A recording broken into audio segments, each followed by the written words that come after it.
दोस्तों, मैं हूं जैस्मीन। आज मैं लेकर आई हूं आपके लिए इतिहास से जुड़े कुछ ऐसे वीडियो जो शायद आपने कभी नहीं सुना होगा। मैं आज आपको बताऊंगी कि वो कौन सा मुगल बादशाह था जो दरबार में नंगा आता था और दरबार लगाता था। तो चलिए जानते हैं उस मुगल बादशाह के बारे में। दोस्तों, जब भी मुगलों की बात होती है तो हमारे दिमाग में एक बहादुर लड़ाका और योद्धा की तस्वीर आ जाती है। हो भी क्यों ना, इतिहास गवाह है कि मुगल एक बहादुर लड़ाकू लोग थे। तमाम लड़ाइयों में इसका जिक्र मिलता है। भारत भी इसका एक उदाहरण है।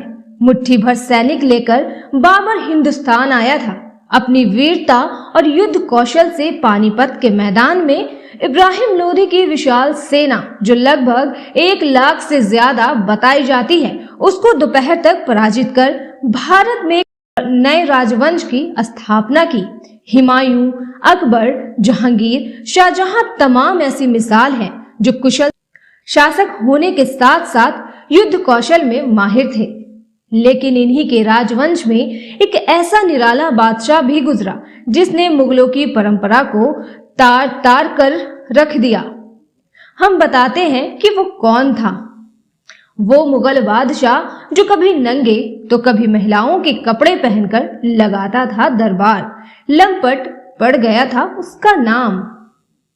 दोस्तों, बात यहां से शुरू होती है जब साल 1712 में बहादुर शाह के निधन के बाद मुगल सल्तनत के लिए उनके बेटों के बीच लड़ाई शुरू हो गई। आखिरकार जहांदार शाह को सफलता मिली और मुगल सल्तनत की गद्दी पर बैठा।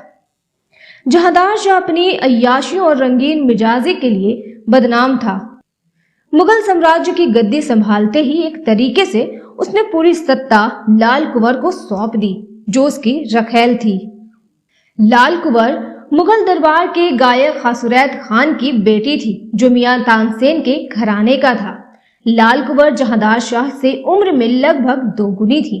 वो अपनी खूबसूरती और नृत्य के लिए मशहूर थी। दिल्ली और मुगल इतिहास के जानकार रहे आरवे स्मिथ द हिंदू पर एक लेख में लिखते हैं कि लाल कुंवर ने पूरे तरीके से जहांदार शाह को अपने वश में कर लिया था। जहांदार शाह ने सत्ता संभालते ही लाल कुंवर को अपनी रानी का दर्जा दे दिया और इम्तियाज मुगल का तमगा प्रदान कर दिया। उसका ज्यादा समय लाल कुंवर की सोहबत में बीतने लगा। लाल कुंवर ने इसका फायदा उठाया और सबसे पहले अपने परिवार के सदस्यों को मनसब के तौर पर नियुक्ति दिलवाई और उन्हें मुगल साम्राज्य से जागीरें दिलवा दी। इसके बाद एक एक कर तमाम ताकतवर पदों पर अपने रिश्तेदारों को नियुक्त करवा दिया। लाल कुंवर के वश में आकर जहांदार शाह एक से बढ़कर एक क्रूरता और मूर्खतापूर्ण हरकतें करने लगा। इतिहासकारों के मुताबिक लाल कुंवर को जहांदार शाह के सगे बेटे फूटी आंख भी नहीं सुहाते थे। उसने जहांदार शाह से कहा कि वो अपने दोनों बेटों की आंखें फोड़ दे और उन्हें कैद खाने में डाल दे। जहांदार शाह ने किया भी ऐसा ही। उसकी क्रूरता का एक और किस्सा मशहूर है। एक बार सिर्फ मजे के लिए उसने लोगों से भरी नाव डुबवा दी और लोगों की चीख पुकार देख हंसता रहा।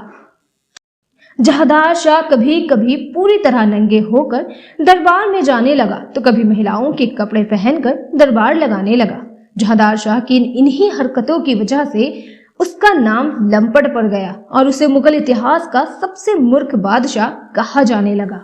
जहांदार शाह महज 9 महीने ही मुगल साम्राज्य की गद्दी पर रहा और उसके भतीजे फर्रुखसियार ने उसके खिलाफ मोर्चा खोल दिया। 6 जनवरी 1713 को लड़ाई शुरू हुई। हार के बाद उसने लाल कुंवर के साथ भागकर दिल्ली में पनाह ली। यहाँ उसे कैद कर लिया गया और बाद में कैद खाने में ही बेरहमी से कत्ल कर दिया गया था। कुछ लोग दावा करते हैं कि जहांदार शाह का कत्ल फर्रुखसियार ने ही किया था, लेकिन इसके पुष्ट प्रमाण नहीं मिलते हैं। दोस्तों, ये थी मुगल घराने के रंगीन मिजाज जहांदार शाह की दास्तान, जिसे रंगीला शाह भी कहा जाने लगा था। दोस्तों, अगर आपको इतिहास से जुड़ी ये रोचक जानकारी पसंद आई हो तो हमारे चैनल को लाइक करें, सब्सक्राइब करें।